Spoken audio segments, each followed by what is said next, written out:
Assalamualaikum warahmatullahi wabarakatuh. Pada materi kali ini, kita akan diskusi bersama dan belajar bersama mengenai apa itu pengertian dari blended learning. Sebagaimana kita tahu bahwa kebijakan tentang pembelajaran tatap muka secara terbatas itu akan segera digulirkan, bahkan sudah dilaksanakan di beberapa wilayah. Maka mau tidak mau, kita sebagai guru nanti kita harus merancang pembelajaran yang bisa mengakomodasi aktivitas siswa baik itu di rumah maupun di sekolah. Karena menurut informasi untuk PTM sendiri ini waktunya sangat terbatas, jadi tidak sepenuhnya siswa berada di sekolah secara full dari pagi sampai sore atau 8 jam pelajaran. Mungkin secara informasi hanya 2 jam saja tanpa istirahat, kemudian siswa pulang kembali. Nah, tentu saja kondisi ini perlu kita antisipasi dengan cara kita harus merancang pembelajaran campuran atau blended learning. Nah, kaitan dengan blended learning ini sendiri, masih banyak yang salah tafsir ya kaitan dengan pembelajaran campuran ini. Nah, kalau kita lihat secara esensi dari blended learning itu merupakan campuran atau perpaduan antara aktivitas sinkronus dan aktivitas asinkronus.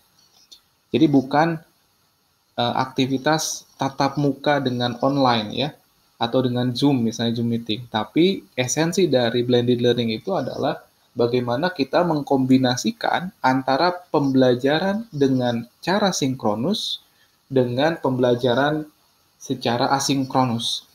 Nah, maka di sini sebelum kita merancang pembelajaran sinkronusnya seperti apa, asinkronusnya seperti apa, mana yang bisa dibuat tatap muka terbatas, mana yang harus dilaksanakan di rumah, kita harus mengenal dulu 4 kuadran yang terdapat dalam proses pembelajaran blended learning ini. Nah, ini 4 kuadran yang harus kita pahami, yang harus kita ketahui kaitan dengan aktivitas sinkron dan asinkron. Jadi kalau kita lihat kuadran ini, kegiatan sinkronus itu dibagi menjadi 2. Ada sinkronus langsung, ada sinkronus maya. Nah, sinkronus langsung inilah yang merupakan kegiatan tatap muka langsung di sekolah. Sementara sinkronus maya merupakan kegiatan pembelajaran melalui virtual, misalnya Zoom Meeting, Google Meet, dan sebagainya. Jadi kalau kita mengkombinasikan antara pembelajaran tatap muka dengan Zoom Meeting, maka itu bukan blended learning. Karena tadi secara esensi blended learning itu yang dipadukan, yang dicampurkan adalah aktivitas asinkron dengan aktivitas sinkronus gitu. Oke. Jadi kita perlu memahami dulu kuadran dari sinkron maya dan sinkron langsung ini. Jadi sekali lagi, untuk sinkron langsung ini merupakan aktivitas pembelajaran tatap muka. Guru dan siswa berada dalam satu ruangan yang sama, dalam waktu yang sama. Sementara sinkronus maya, nah ini yang sering kita lakukan selama pembelajaran jarak jauh. Kita dan siswa berada pada tempat yang berbeda, tapi dalam waktu yang sama kita bisa saling berinteraksi dengan menggunakan aplikasi, misalnya Zoom Meeting, Google Meet, dan sebagainya. Nah, sementara itu untuk aktivitas asinkron itu dibagi menjadi 2 kuadran juga. Ada asinkron mandiri, ada asinkron kolaboratif. Jadi kalau untuk asinkron itu belajar kapan saja, di mana saja, tentang apa saja tanpa orang lain. Nah, ini untuk asinkron mandiri. Misalnya kita memberikan penugasan menonton video pembelajaran.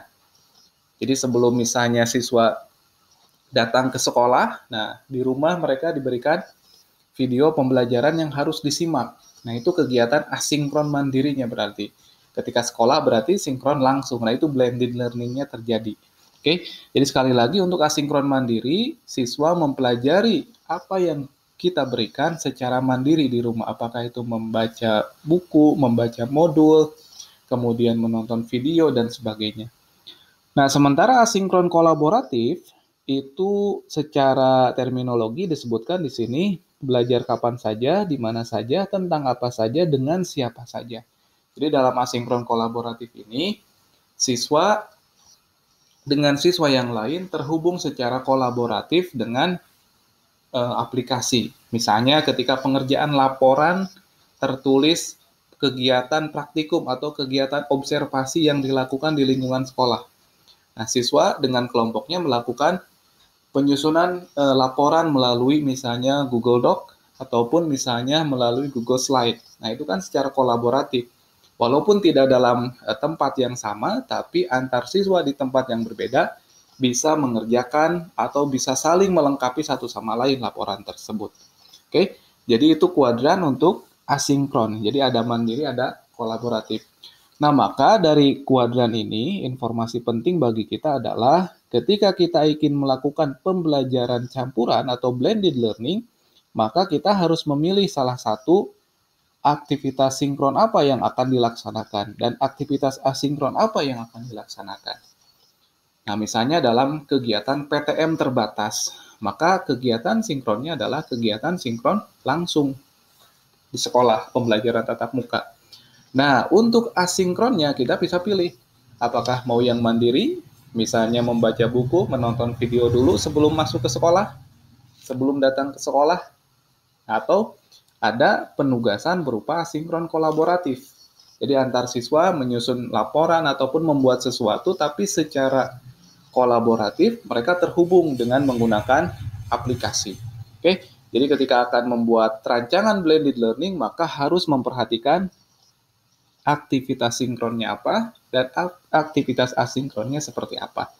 Jadi jangan sampai judulnya blended learning, tapi yang kita kombinasikan pembelajaran tatap muka dengan pembelajaran secara Zoom meeting. Nah, itu bukan blended learning. Oke, jadi harus aktivitas sinkron dan asinkron. Oke, mungkin seperti itu awalan tentang blended learning ini. Terima kasih sudah menyimak. Assalamualaikum warahmatullahi wabarakatuh.